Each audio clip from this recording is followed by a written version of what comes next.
Amables televidentes de La Hora con Gregory, gracias por estar con nosotros nueva vez. Recibo en esta ocasión al abogado Tomás Castro. Vamos a hablar de diferentes temas, no solamente la parte jurídica, donde hay muchos aspectos que es interesante tocar con un invitado con esta preparación y que se desenvuelve en esta área, sino en otros aspectos de la vida nacional en República Dominicana. El primer tema, luego de un saludo, Tomás, que quisiera que tratáramos, es que justamente con motivo de celebrarse en República Dominicana el Día de la Justicia, el Día de la Judicatura, el presidente de la Suprema Corte de Justicia ha indicado, y a mí me sorprendió, que la mora judicial es el principal obstáculo que tiene el Poder Judicial en República Dominicana. Digo que me sorprendió porque en sus apariciones anteriores, con motivo de cada enero 7 celebrarse el Día de la Justicia, él había indicado el gran avance que en la gestión que preside se había conseguido con respecto a reducir la mora judicial. Sin embargo, ahora no es así esa situación. Es el principal obstáculo, según el doctor Henry Molina, de la justicia dominicana. Mira, realmente el gran problema de la justicia dominicana no es la mora judicial. El gran problema de la justicia dominicana es que no ha conseguido la suficiente independencia para conocer, juzgar y concluir los procesos por corrupción administrativa. Lo de la mora judicial ya es un aspecto administrativo que puede resolverse administrativamente. La otra parte sí es grave. Que se recuerde en la República Dominicana, desde la muerte de Trujillo al día de hoy, no ha habido un solo caso de condenas y de incautación de bienes relacionados con actos de corrupción. Y eso trata de ocultarlo el presidente de la Suprema Corte de Justicia por un asunto meramente administrativo. A mí me sorprendió mucho que Luis Abinader no fue a esa actividad, no se sentó al lado de Luis Henry Molina. Lo ha hecho en ocasiones anteriores, en todas las celebraciones del Día del Poder Judicial. Lo había hecho siempre. Y yo mencionaba un caso que para mí fue muy aleccionador.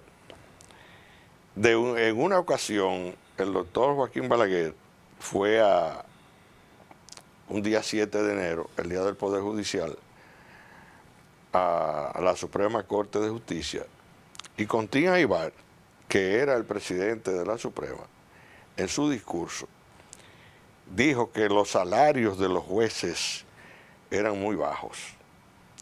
Y Balaguer le respondió diciendo que los salarios de los jueces eran tan bajos como su moral. Wow. Entonces, el tema no es la mora judicial. El tema no es los bajos salarios de los jueces. El tema que debe ser el punto de partida de cualquier reestructuración de la justicia dominicana es que le pongan término a los procesos judiciales por corrupción administrativa. Que no ha habido una sola sentencia. Y cuando ha habido una sentencia es para dejar cubierto con un manto de impunidad a los verdaderos responsables de los hechos, como fue el caso de los aviones Tucano, que van a condenar a un coronel y a un general que no tienen decisión final en lo que se hizo. Pero quizás el presidente de la Suprema Corte de Justicia no va a hacer una autocrítica al Poder Judicial en ese sentido. No, no lo va a hacer. ¿Tú sabes por qué? Porque él es el fruto también de una actividad anómala desde el punto de vista político. Por su procedencia partidaria. Claro, ese señor se quitó una gorra del PLD como jefe de campaña del PLD en el sur del país, específicamente en San Cristóbal, se quitó la gorra y se puso un birrete y una toga y es el presidente de la Suprema Corte de Justicia. Tuvimos a el doctor Pedro Romero, confesor en la Suprema Corte de Justicia, en una condición similar de su afiliación partidaria. Sí, pero Pedro Romero, confesor, primero no fue presidente de la Suprema Corte de Justicia y en segundo lugar era una persona con un largo ejercicio profesional, no el caso de este señor. Busca las sentencias de la Suprema Corte de Justicia y de otros tribunales donde él en algún momento ejerció. ¿En qué área ejercía el doctor Molina, Henry Molina? ¿Penal, civil, comercial? No, quien ejercía era su padre, Ya. pero él no. Ese señor lo que ha sido es funcionario de los gobiernos. Entonces, ese señor no tiene un historial judicial desde el punto de vista de un ejercicio pleno de la actividad judicial. Y debo decirte, con las excepciones que siempre hay a la regla, esa Suprema Corte de Justicia está plagada de políticos, sobre todo gente sin capacidad jurídica, porque aquí los procedimientos se tragan los fondos de los procesos. Aquí las decisiones de la justicia que descargan o que condenan o que establecen sanciones en uno u otro sentido tienen el mismo valor negativo. ¿Y en la composición actual de la Suprema Corte de Justicia hay más miembros de esa elevada Corte Judicial que puedan tener vínculos políticos previos? Pero claro que sí, todos, con las raras excepciones que pueden aparecer, pero todos. Es que tenemos un problema de origen. ¿Quién elige los jueces? Consejo Nacional de la Magistratura. Consejo Nacional de la Magistratura. ¿Y quiénes componen el Consejo Nacional de la Magistratura? Los presidentes de las cámaras legislativas y un diputado y un senador que no sean del partido del que preside la Cámara, el presidente de la Suprema Corte de Justicia y otro juez. Y ahora que hicieron un cambio a la ley, quitaron el Procurador General de la República, que lo incluyó Danilo Medina también para tener un voto más a favor. Yo te decía en un programa, cuando analizábamos la propuesta de reforma a la Constitución, yo te dije, esa Constitución dentro de un año o más, ¿tú recuerdas que te lo dije? Lo recuerdo. Pero todavía, señores, para que esa Constitución pueda entrar en vigencia hay que modificar alrededor de 50 leyes, incluyendo la ley que crea el Consejo Nacional de la Magistratura, para que se pueda convocar y elegir un Procurador General de la República. Bueno, está presto a ocurrir, ya va, es el entendido que hay, la información que hay, de que se va a convocar para hacer tal cual está previsto en la modificación constitucional, elegir el nuevo procurador. Pero es una ley, la ley que crea el Consejo Nacional de la Magistratura. Hay una cantidad de normas que hay que modificar para que pueda estar cónsono con la Constitución que se aprobó. Entonces, hay un viejo principio de derecho que dice que cuando se hace aprobar una ley y no se hace cumplir, es incentivar que se haga lo que se quiere prohibir. Entonces, ¿para qué aprobar una Constitución? Si hay una serie de leyes que hay que aprobarla, modificando para que las estructuras jurídicas establecidas en esa Constitución puedan aplicarse. Eso es un contrasentido. Antes de que existiera el Consejo Nacional de la Magistratura, donde es el cubículo, el área donde se seleccionan los jueces de las altas cortes, los senadores de la República escogían a los miembros de la Suprema Corte de Justicia. Sí. Entonces, debo entender que los miembros de la Suprema Corte de Justicia elegidos por senadores estaban también impregnados de la politicidad. Bueno, tú deberás recordar que en el año 1978, cuando se produjeron aquellas elecciones donde el pueblo dominicano sacó a Joaquín Balaguer del poder, a través del fallo histórico de la Junta Central Electoral y el gacetazo y todo lo que ocurrió, Joaquín Balaguer despojó al PRD de 4 senadores y de 2 diputados. Lo de los diputados fue como consecuencia del despojo de los senadores, pero el asunto era tener el control, Balaguer, del Senado de la República para poder elegir los jueces. Porque Balaguer era un tipo temeroso, le tenía miedo a la justicia y no podía darse el lujo de salir del poder, dejar el Senado de la República en manos del PRD, que pudieran elegir jueces que pudieran juzgarlo a él. Entonces, esa ha sido la historia. Pero el Senado de la República no solamente elegía los jueces de la Suprema, elegía a todos los jueces a nivel nacional, todos, incluyendo los jueces de paz, que yo recuerdo, y es lamentable traer a colación ese recuerdo, de que la Comisión de Justicia del Senado, se veían a cada rato miembros de esa Comisión de Justicia saliendo para moteles con muchachas que aspiraban a jueces de paz. Era una verdadera barbaridad que ocurría. Había no solamente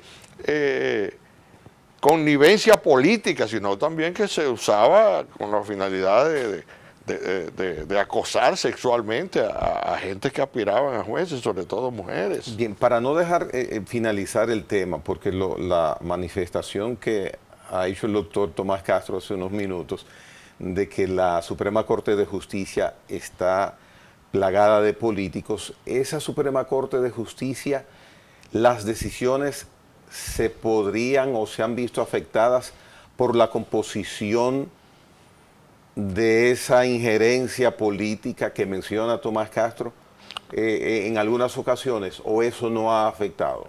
Sí, claro que afecta. Yo recuerdo que cuando en un acto simulado, porque fue un acto simulado, que Domínguez Brito lleva el caso de Félix Bautista a la Suprema Corte de Justicia y que apoderaron al juez Mocoso Segarra para que conociera lo relacionado con eso. En un pasillo de la Suprema Corte de Justicia, Mariano Germán le voceó a Mocoso Segarra que qué tanta vuelta él le daba a tomar una decisión si de antemano él sabía cuál era la decisión que tenía que tomar. Y así se tomó. Y se dio una decisión rechazando todos los argumentos que se hacían y de ese momento ya quedó el asunto ya de manera fallado, de manera definitiva. Y sobre el Tribunal Constitucional, Tomás Castro en este momento, tomando como referencia una sentencia reciente, donde hay posibilidad a partir de las elecciones venideras, de que si tengo interés me puedo postular como diputado, me puedo postular como senador, como a la presidencia de la República, sin yo ser parte de un partido político de manera formal. Tomando como referencia esa sentencia y otras de cierto interés que ha habido en el Tribunal Constitucional últimamente, ¿qué evaluación tiene de ese tribunal y de esta misma sentencia? Bueno, yo no quiero hacer una evaluación de la sentencia conjuntamente con la evaluación de otras decisiones que ha tomado el Tribunal Constitucional. Pero lo de la sentencia, yo creo que es una sentencia de principio, sobre todo porque el texto constitucional establece como un derecho fundamental de todos los ciudadanos a elegir y ser elegidos. Y ese derecho que es fundamental no puede estar condicionado a que tú tengas que inscribirte en uno de estos partidos del sistema corrompidos y rodeado de toda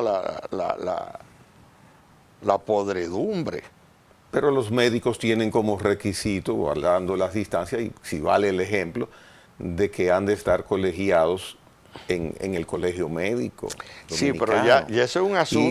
Y la participación de candidatearse está normado, reglamentado, como ha de estar todo en la sociedad que vivimos, en una sociedad organizada, y los partidos son los vehículos de normar a través de la Junta Central Electoral lo que tiene que ver con candidaturas para ir a unas elecciones. Mira, los Estados Unidos, que a nosotros nos gusta mucho tomarlo de ejemplo Para todo. para todo, en los Estados Unidos han habido elecciones donde han ido más de 50 candidatos presidenciales. Y yo recuerdo las elecciones del año 90, me parece que 94, no recuerdo bien, cuando Al Gore se enfrenta a George Bush, que había un candidato independiente, que era el señor Ross Perot, que sacó 25 millones de votos en los Estados Unidos. Multimillonario. Y actualmente, el Senado de los Estados Unidos, por lo menos recuerdo que hay 2 senadores que no pertenecen a ninguno de los 2 partidos, ni al republicano ni al demócrata. Son personas de mucho prestigio que han ido independientes en sus estados y han ganado la senaduría. No solamente han ganado la senaduría, se han reelegido como senadores allá en los Estados Unidos. Lo mismo ocurre con algunos de la Cámara de Representantes, porque allí sí el principio de derecho fundamental de elegir y ser elegido se cumple a cabalidad. Entonces aquí tú no me puedes poner como requisito fundamental de que tiene que pertenecer a un partido. Pero sobre todo, si fuera tan sencillo como eso, si Gregory Caimares mañana quiere aspirar a la presidencia de la República y le dicen que tiene que hacerlo a través de un partido, ve a inscribirte a un partido. Mire, yo vine a inscribirme en este partido y al mismo tiempo voy a inscribir mi precandidatura a presidencia. Tú eres loco. ¿Y te van a dejar? ¿Y se puede obligar a algún organismo, en este caso, a hacer lo imposible? Me refiero a la Junta Central Electoral. ¿Podrá la Junta manejar lo que se prevé? ¿Será una proliferación exponencial de candidatos a senadores, regidores, diputados, presidentes? ¿Podrá la Junta manejar eso si ocurre lo que se está pensando podría suceder en el 28? Bueno, la Junta tendrá que cumplir la sentencia del Tribunal Constitucional. Lógicamente, ahora los partidos quieren condicionar la participación de la gente en un proceso electoral y pondrán una serie de requisitos que necesariamente todo el mundo no va a cumplir con ellos. Pero ya de antemano ellos tienen un concepto que es: todo el que quiera aspirar, que aspire, pero no recibirá un solo centavo de la Junta Central Electoral. A propósito de eso, quiero también utilizar el ejemplo, tomar como referencia a Estados Unidos. Aparentemente, pienso, sería impensable que uno de esos candidatos, 50 candidatos que ha mencionado Tomás Castro, participan normalmente en las elecciones presidenciales o que han participado en Estados Unidos. Sería impensable que alguno de ellos pudiera estar subvencionado, patrocinado o ayudado económicamente por el narcotráfico, que es lo que aquí se teme ocurra por evidentes circunstancias que podemos tomar como referencia.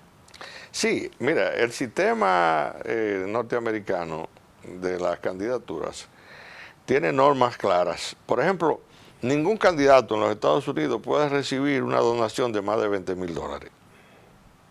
¿Y aquí? Ah, no, aquí eso.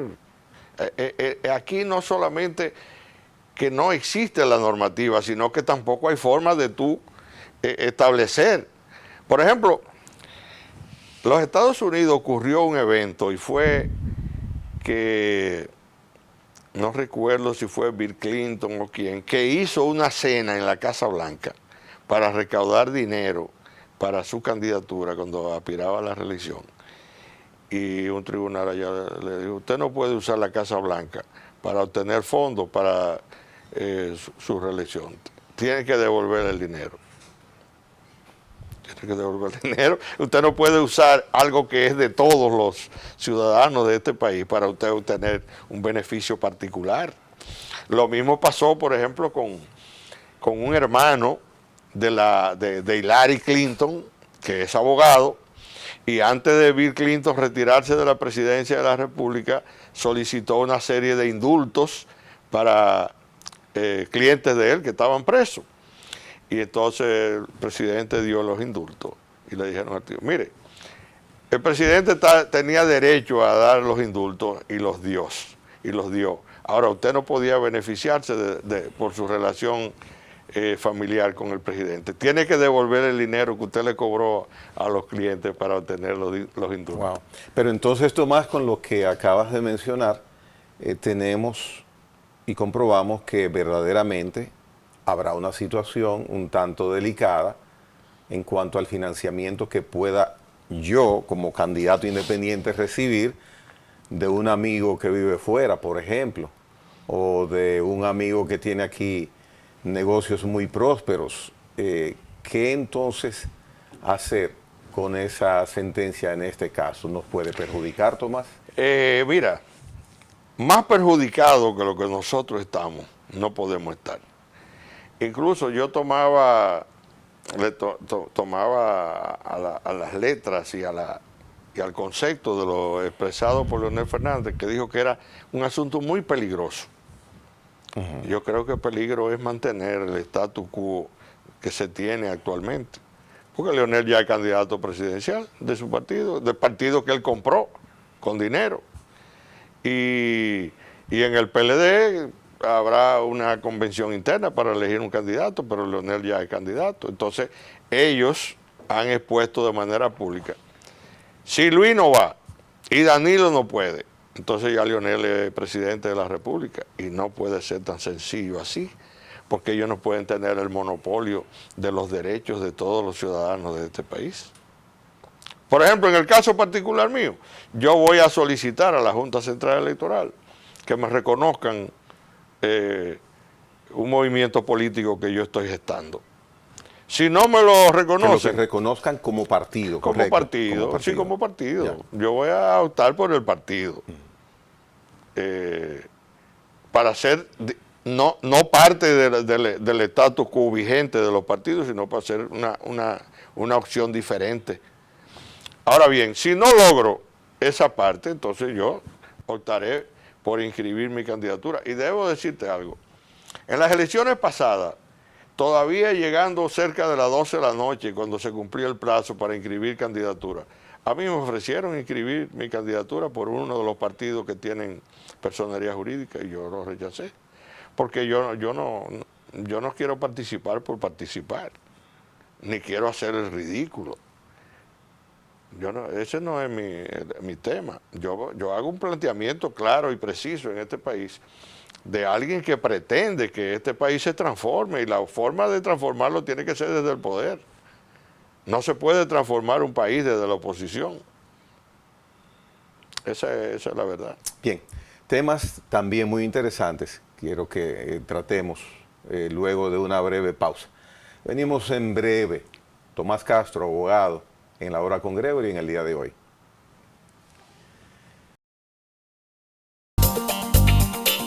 En breve volvemos.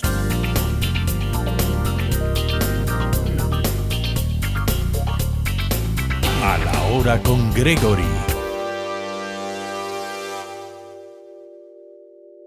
Hay un tema que quiero conversar con el doctor Tomás Castro, que si directamente no está relacionado al Poder Judicial, tiene aristas que colindan con él, y es la Policía Nacional. En este caso, doctor Tomás Castro, este gobierno tiene desde hace ya alrededor de 4 años un proceso de reforma policial. los abogados, sobre todo penalistas, Ministerio Público, los tribunales, siempre tienen relación y con los hechos que ocurren, que ustedes representan, actuación policial. ¿Se ha notado hasta este momento el trabajo que se viene haciendo con reformulación de nuestra policía en República Dominicana? Desgraciadamente, Gregory, la reforma ha sido una contrarreforma, porque en algunas jefaturas de la policía se habían tomado algunas decisiones para ir paliando algunas de las situaciones que se daban internamente en la policía. Sin embargo, las cosas que han ocurrido después de puesta en ejecución la supuesta reforma son cosas lamentables y muy tétricas. Por ejemplo, unos policías agarraron a unos oficiales de la Dirección Nacional de Control de Drogas ahí en el malecón. Los metieron a una de las cabañas que estaba ahí, los asesinaron. Primero los torturaron y luego los asesinaron. Y luego fueron allá a la policía científica a hacer levantamiento como que había habido un intercambio de disparos y ese tipo de cosas.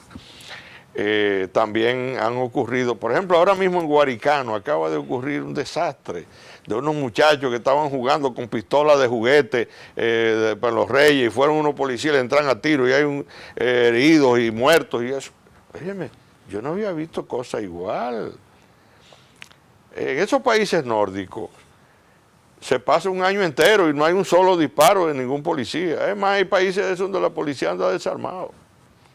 En esos países respeta el ciudadano a la agente policial. Y el sistema de policial respeta al ciudadano, porque estas barbaridades que ocurren, donde el policía no ve al ciudadano como el individuo que le paga a él, no está para protegerlo. Y se dan ejemplos bárbaros, por ejemplo, valga la redundancia, el presidente de la República en un momento dado, de manera pública, le dijo a Kiko La Quema que se entregara o que le iban a dar un 29 y le dieron un 29. ¿Qué es un 29? ¿Qué significa un 29? homicidio? Que lo iban a matar. Ese es argot policial. Sí, claro, eso es una parte de la técnica policial. Ellos, por ejemplo, por radio dicen, en tal sitio ocurrió un 29 o un 8 o un 9, en términos policiales, dentro de su lenguaje, el que recibe el mensaje sabe lo que está recibiendo. Y entonces un 29 es que te van a dar para abajo. Oh. Y eso ocurrió de manera pública aquí, en una de las semanales de Luis Abinader. Alguien le preguntó sobre Kiko La Quema y dijo, que yo le aconsejo que se entregue o si no le van a dar un 29. Y 2 días después lo mataron. Porque la policía no tiene idea de que una de las funciones que ellos tienen es proteger la vida del ciudadano. Aquí es al revés. Ahora mismo acaba de un teniente coronel matar a un muchacho ahí en Los Ríos, en algo insólito. Insólito, un tiro en la cara. O sea, yo recuerdo en el gobierno de Salvador Jorge Blanco que lo han satanizado hasta lo más grave. Salvador Jorge Blanco decía, las armas no son para ofender, sino para defender.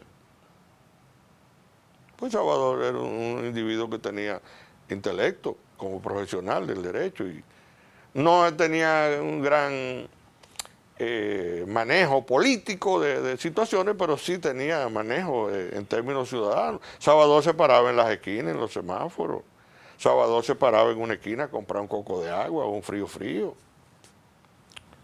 Ese tipo de cosas son las que se necesitan en un país como este para poder llevar al ciudadano y a la autoridad a entender que las cosas se hacen para beneficio de la colectividad, no en beneficio de nadie en particular. Y entonces, si es así, que no hemos avanzado en ese proyecto que con tanta vehemencia cuida y defiende el presidente de la República, pues entonces, si es así, ¿qué debemos hacer? Porque hay también estadísticas que indican que el orden, el índice de criminalidad ha bajado como nunca, que ha bajado bastante. ¿Qué es lo que está pasando? Porque también esos hechos pueden haber hechos aislados. No. Pero Mira, descalifica a Tomás Castro claro, el avance de la reforma. ¿tú sabes cuántos muertos por intercambios de disparos ocurrieron en el año que acaba de terminar? Alrededor de 130 muertos por intercambio de disparos. Es una cifra alta. ¿Cómo que sí alta?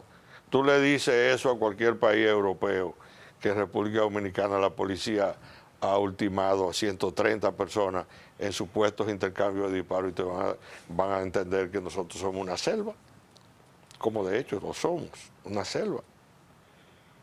Porque ni siquiera en los Estados Unidos, se dan situaciones tan graves, si tomamos en consideración la cantidad de personas que hay allí.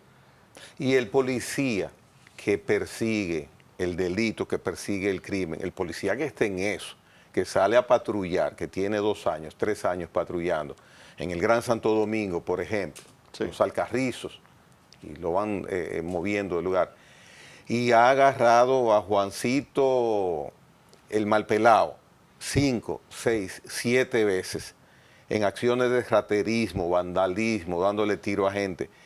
Y tiene 3 años en eso, agarrando al bendito elemento, y cuando en los tribunales, donde Tomás Castro pasa su vida durante años por artilugios, sale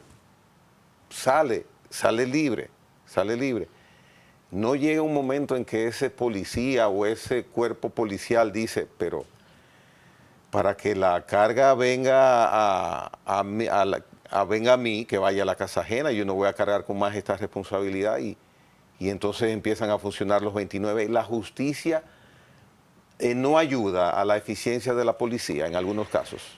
No, mira, lo que pasa es lo siguiente. Normalmente cuando uno de esos delincuentes de un barrio, cuando la policía lo apresa... Porque hay delincuentes. Claro que sí.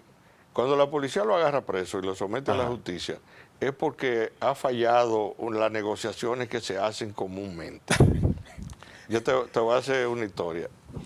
En mi barrio... Así, Tomás, como lo estás diciendo. Sí, en mi barrio, Cristo Rey, Ajá. había un joven que él no era un ladrón, pero él, las cosas que se robaban los demás, una prenda, electrodoméstico, cualquier cosa, se la daban a él y él era que la negociaba. Ya. Y entonces parte de eso él tocaba. Y semanalmente la policía iba donde él a buscar su parte. Sin él nunca haber robado. Sin él nunca haber robado, pero la policía sabía a lo que él se dedicaba y la policía iba a buscar su parte. El muchacho se llevó una muchacha de allá del barrio, la muchacha salió embarazada, dio a luz una niña y el muchacho, muy enternecido con su hija y con su mujer, que decidió retirarse del crimen, retirarse de la vida delictiva. ¿Pues tú crees que la policía le aceptaba que él se retirara? No. Ellos entendían que él quería volarlos y no quería seguir pagando. Lo mismo pasa con los casos de los puntos de droga. Que tú te retiraste, que ya tú no vas a seguir vendiendo droga. No, tú no puedes hacer eso. Usted tiene que seguir vendiendo droga porque usted tiene que seguir pagando un semanal. Aquí han ocurrido casos de gente, por ejemplo, en Atomayor había una muchacha que dice que ya yo me quité, que ya yo no quiero seguir vendiendo droga. Y ellos insisten en que yo tengo que seguir pagando un semanal. Lo mismo pasó aquí en Ocoa. En diferentes lugares. Señores, aquí hay 35,000 puntos de droga en el país entero. Y la policía lo sabe. Y lo saben los organismos de inteligencia. Y lo saben los políticos. ¿Por qué no se termina el tema? Bueno, porque eso es un negocio. Y mientras esos policías que patrullan los diferentes barrios se benefician del crimen y se benefician de todos los delitos que ocurren, Ellos no van a terminar eso porque eso es un negocio. Mira, yo andaba con un amigo un día y estábamos en una provincia del interior del país. Y el tipo fue a visitar al coronel, jefe de la policía del lugar. Y le preguntó, fulano, ¿y cómo tú te haces aquí? ¿Cómo es? Ay, muchacho, si no fuera por los 2 o 3 puntos de droga que hay aquí, que pagan un semanal, la policía aquí no nos aporta ni siquiera para comprar ace y cloro para limpiar aquí en el destacamento.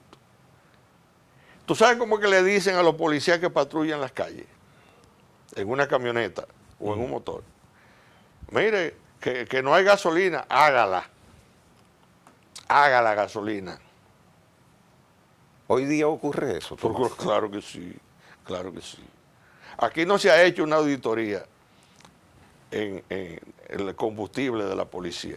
Si lo hacen, cae preso todos los que han administrado el combustible de la policía, robándoselo el combustible.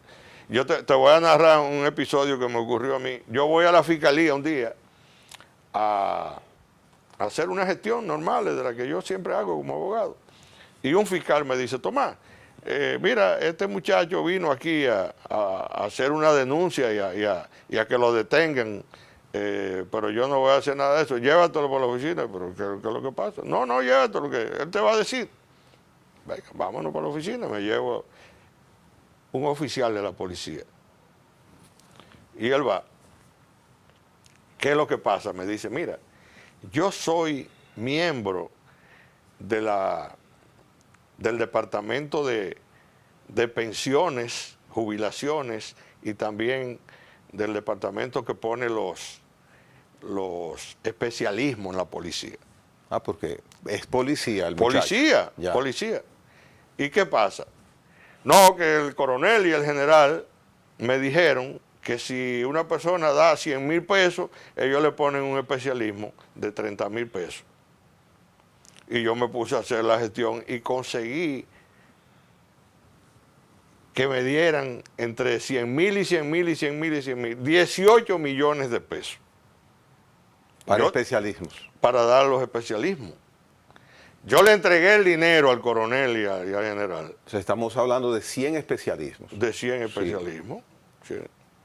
No, 100 no. 180. 180 porque a 100 Sí, mil. 180. Oye, y cuando salieron los especialismos, solamente le salieron a 2 o 3. Y todo el que había dado su cuarto cogió por el tipo, mira, mi dinero o mi especialismo. Entonces el tipo, presionado por toda esa gente, él me decía, me van a matar, Claro, me van a matar. claro. Entonces, ¿qué es lo que te quiere? No, yo vine a entregarme a decir que, Que yo estaba haciendo que yo- recaudación ilegal. óyeme, y yo le dije al tipo, ¿tú quieres que te lleve a la jefatura de la policía? Sí, llévenme porque yo me quiero entregar porque me van a matar. La pistola la dejó en mi oficina, en una gaveta. Yo quiero andar desarmado porque cuando me maten no digan que fue un intercambio de disparos. Y yo lo llevé a la O sea, policía. él se veía sin vida. Sin vida, sin vida. Porque es que tiene un problema con una cantidad de gente que le han entregado su dinero y entonces el tipo no tiene forma de cómo responderle. Y que todos ellos están armados. Todo el mundo está armado. Bueno, pues, asunto interno no estaba ahí, el inspector general de la policía no estaba ahí el jefe de la policía. ¿Y cuántos años hace de eso, Tomás? No, de eso tiene que ser ya unos 6 o 7 años. Ya. Y cuando finalmente lo llevé donde el consultor jurídico y le dije, mira, esta persona quiere decirte algo, dígale lo que usted me dijo a mí. Cuando el tipo comenzó a hablar, dije, véteme de aquí. Véteme de aquí. Que por eso fue que en la Junta la Junta Superior Policial que se reúne cada ese tema estaba en agenda y lo dejamos para otra fecha. Nadie quiere hablar del tema. Pero una policía que va un muchacho allá a mi oficina, un teniente, que estaba en la lista para ascenso, para capitán, para capitán. Y me dice, doctor, yo estoy en la lista para ascenso, pero si yo no doy unos cuartos no me sale el ascenso. ¿Y qué tú necesitas? No, yo con 20,000 pesos lo hago. le busco los 20,000 pesos y se los doy. Y al otro día se me apareció con el memorando, mire, me ascendieron. Esa es la policía que quieren aquí reformar, esa policía. Bueno, esa hay que reformarla, porque no eso puede hay que ser. desbaratarlo, eso no tiene ningún sentido. Tú no puedes, te hacía un chiste de un amigo de allá del barrio, decía, siempre que pasa igual sucede lo mismo. Tú no puedes coger del estiércol y tratar de hacer algo diferente al estiércol. Eso es muy difícil. Y esos 1,000 y pico que vinieron de Gaspar Hernández, de la academia de preparación y eso. Ahí me dijo un amigo que estaba en la academia de Atillo, donde preparan a los policías, y estaban preparando a un grupo de muchachos, ya habían pasado el entrenamiento y todo. Y el entrenador le dijo a él, tú ves este grupo, loco que le pongan el uniforme y le entreguen una pistola para salir a atracar para la calle. Le dijo el entrenador. Pero es que no se puede tener esa presunción, Tomás, de que eso... Pero que es así, óyeme. No hay El índice de criminalidad ha bajado, reitero. Bueno, pero ya no como consecuencia de una acción policial. No como consecuencia de una acción policial, porque la policía es parte de la delincuencia. Nada más hay que ver en los barrios, nada más hay que ver en los barrios lo que pasa. Y los policías picando en todos los puntos de droga y en todos los sitios donde hay actos delincuenciales. Este año se estrena un nuevo uniforme. Eso no va a cambiar en modo alguno. La mona, decía el viejo refrán en la gramática de Joaquín Añorga, decía, la mona, aunque se vista de seda, mona se queda. No hay forma. Tú puedes cambiarle el uniforme y ponerle el uniforme que tú quieras. En definitiva, seguirán siendo policías. Muy bien. Hay algo que ha cambiado. Quería saber, a propósito de lo que mencionas ahora, Tomás Castro, si ese cambio es distinto, un cambio radical, la selección del Procurador General de la República. Tenemos que hasta antes de reformar la Constitución de la República, el Procurador y los fiscales adjuntos los designa el presidente de la República, usted queda designado. Sí. Entonces, en este momento, luego de la reformulación constitucional, el Procurador General de la República será designado, escogido, mediante una evaluación que hará el Consejo Nacional de la Magistratura ante la presentación de un candidato. Que lo va a hacer el presidente de la República. ¿Dónde está la diferencia? No, ninguna. Ninguna.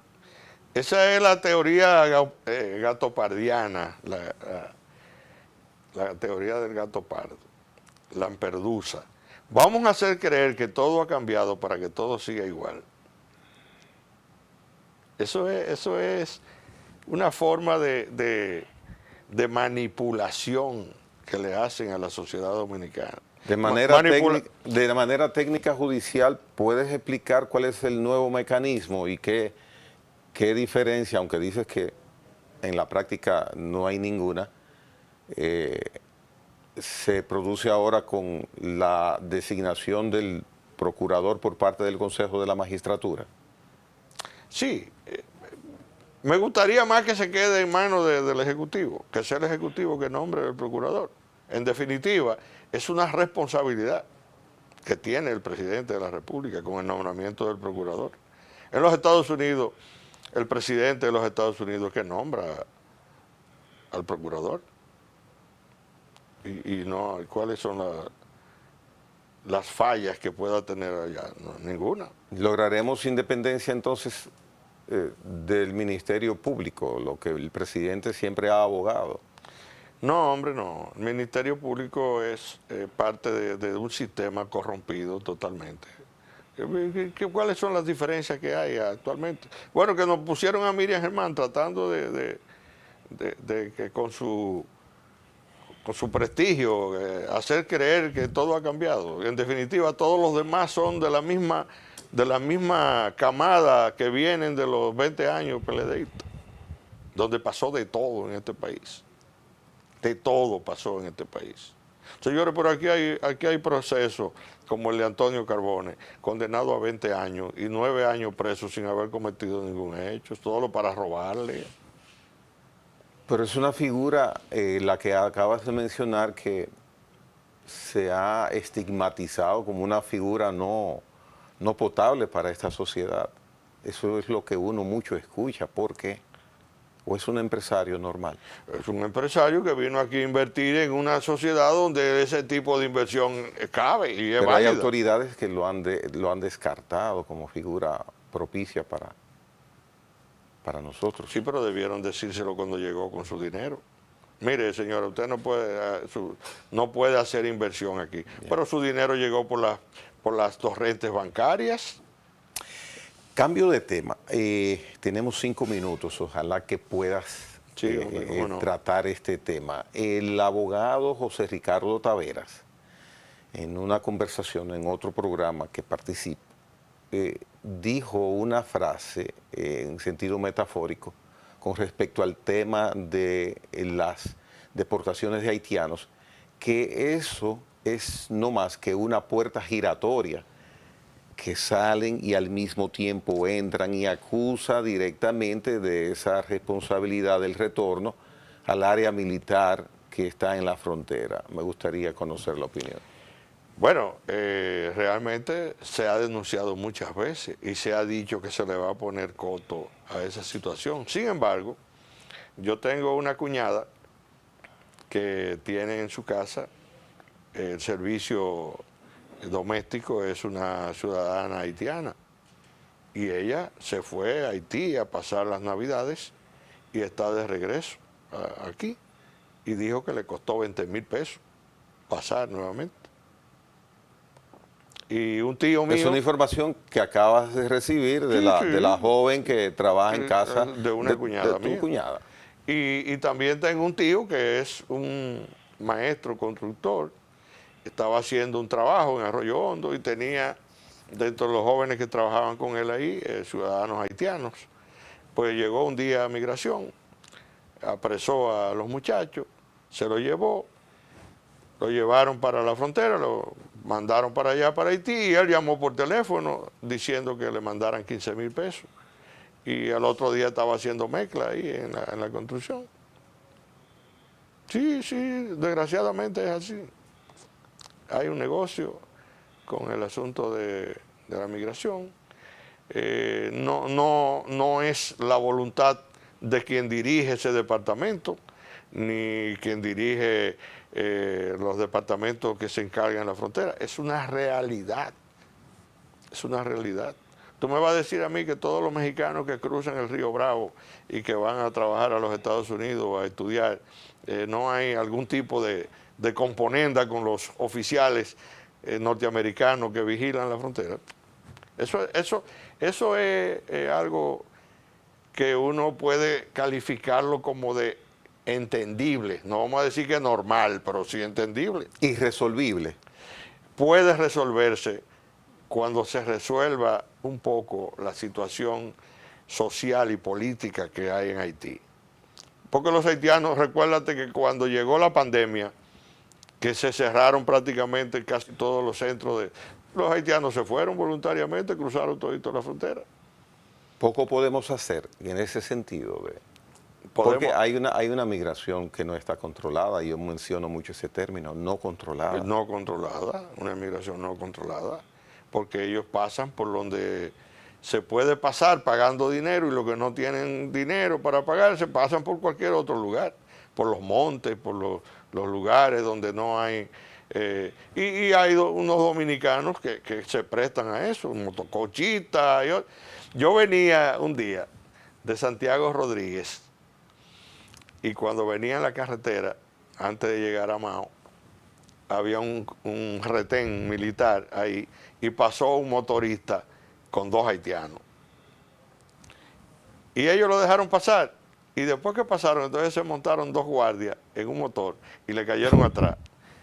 y lo alcanzaron. Ajá, y entonces. Bueno, ahí... Pero le cruzaron por delante. Sí, pero ellos no lo podían parar ahí, porque si lo paran ahí, entonces tienen que devolverlo. Ellos lo caen atrás y lo agarran más adelante, entonces la gente tiene que cantearse con ellos y sigan, ya. Uno se ríe, pero eso no es bueno. No, claro que no es bueno, claro que no es bueno, pero es verdad. Tomás, a manera de cerrar este interesante conversatorio, ¿cómo sientes que está la sociedad de tu país? Muy mal, muy mal.